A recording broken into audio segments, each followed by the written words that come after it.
Rajasthan Janmanch trust द्वारा स्थापित और संचालित पक्षी चिकित्सालय सेवा का नया आयाम है।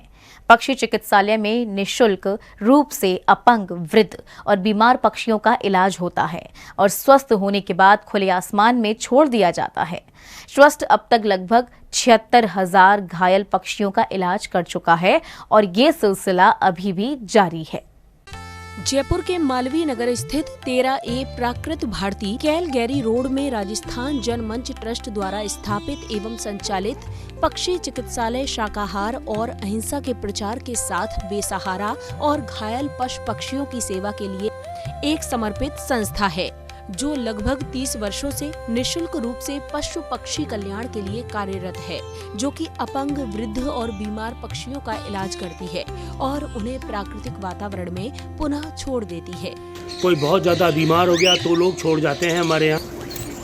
अभी हमारे यहाँ पर लगभग 2,500 पक्षी भर्ती हैं, जिनको संस्था में इस समय 120 से अधिक वॉलंटियर की टीम पूरी निष्ठा और समर्पण के साथ पक्षियों को नया जीवन देने में जुटी है। ट्रस्ट अब तक लगभग 76,000 घायल पक्षियों का इलाज कर चुका है। अभी भी पक्षी चिकित्सालय में लगभग 1850 अपंग, वृद्ध और बीमार पक्षी भर्ती हैं, जिनका इलाज चल रहा है। तो वहीं दूसरी ओर 13,000 लोगों को निःशुल्क पक्षी चिकित्सालय का प्रशिक्षण भी दिया गया है, ताकि ज्यादा से ज्यादा लोग पक्षियों को बचाने के लिए आगे आएं। पक्षी चिकित्सालय के संस्थापक श्री कमल लोचन जी ने बताया कि कैसे पक्षियों का रेस्क्यू किया जाता है और कैसे टीम कार्य करती है। कांच की डोर, मौसम परिवर्तन और विद्युत तारों की चपेट में आने से प्रतिदिन कई पक्षी घायल होते हैं। ऐसे पक्षियों को तुरंत राहत मिले, इसके लिए घायल पक्षी सहायता केंद्र भी संचालित है, जहां पर सूचना देने के बाद समय से इलाज शुरू कर दिया जाता है। राजस्थान जनमंच ट्रस्ट द्वारा इस पक्षी चिकित्सालय की स्थापना 1989 में की गई थी। 2001 में इसका विधिवत रजिस्ट्रेशन हुआ। 30 वर्षों से राजस्थान जनमंच ट्रस्ट पशु पक्षियों की सेवा, शाकाहार के लिए कार्य कर रहा है।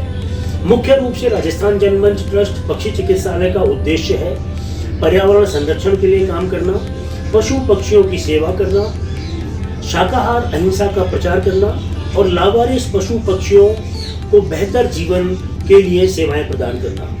राजस्थान जनमंच की ये जो पक्षी चिकित्सालय की टीम है, इसमें अभी यहाँ पर वर्तमान में 8 कर्मचारी काम कर रहे हैं।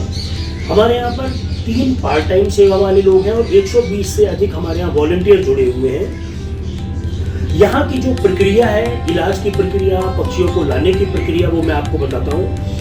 रेस्क्यू किए हुए पक्षी या जीव जंतु या पशु जो भी होते हैं, उनको यहाँ लाया जाता है, उनका प्राथमिक उपचार किया जाता है।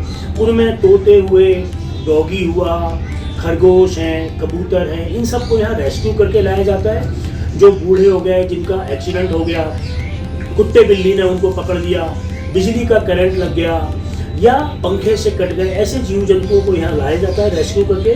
उसके बाद हम यहाँ उनका फर्स्ट एड करते हैं। फर्स्ट एड करने के बाद उनको बड़े वार्ड में शिफ्ट करते हैं और उनको फिर ठीक होने के बाद उड़ा देते हैं। जिनके पंख कट गए या जो असाध्य रोगों से ग्रसित हैं या जो बहुत बूढ़े हो गए, अब सामान्य जीवन नहीं जी सकते, ऐसे लोगों को यहाँ आश्रम में रखा जाता है। जब तक भगवान ने उनका जीवन लिखा है तब तक यहाँ रहते हैं। जो वाइल्ड एनिमल्स होते हैं और वाइल्ड बर्ड्स होते हैं, उनको हम जंगल में छोड़ के आते हैं। जो अपने सराउंडिंग के एरिया के कोयल, तोता, खरगोश, उनको हम आसपास के एरिया में जहाँ उनकी बस्तियाँ हैं वहाँ छोड़ते हैं। वर्तमान में हमारे यहाँ पर 2500 जीव जंतु इन शेल्टर हाउस पक्षी चिकित्सालय में स्वास्थ्य का लाभ ले रहे हैं। 19 प्रजातियों के हमारे यहाँ अभी पशु पक्षी हैं। हम सबसे निवेदन करते हैं, पशु पक्षियों को बचाने का काम बहुत महत्वपूर्ण है। अगर जीव बचेंगे तभी इस पृथ्वी पर आप पर्यावरण को बचा सकते हो, सही बरसात कर सकते हो, पृथ्वी को बचा सकते हो, वरना ना पेड़ पौधा बचेगा, ना पशु पक्षी बचेंगे। जैन फोकस के लिए जयपुर राजस्थान से ब्यूरो रिपोर्ट।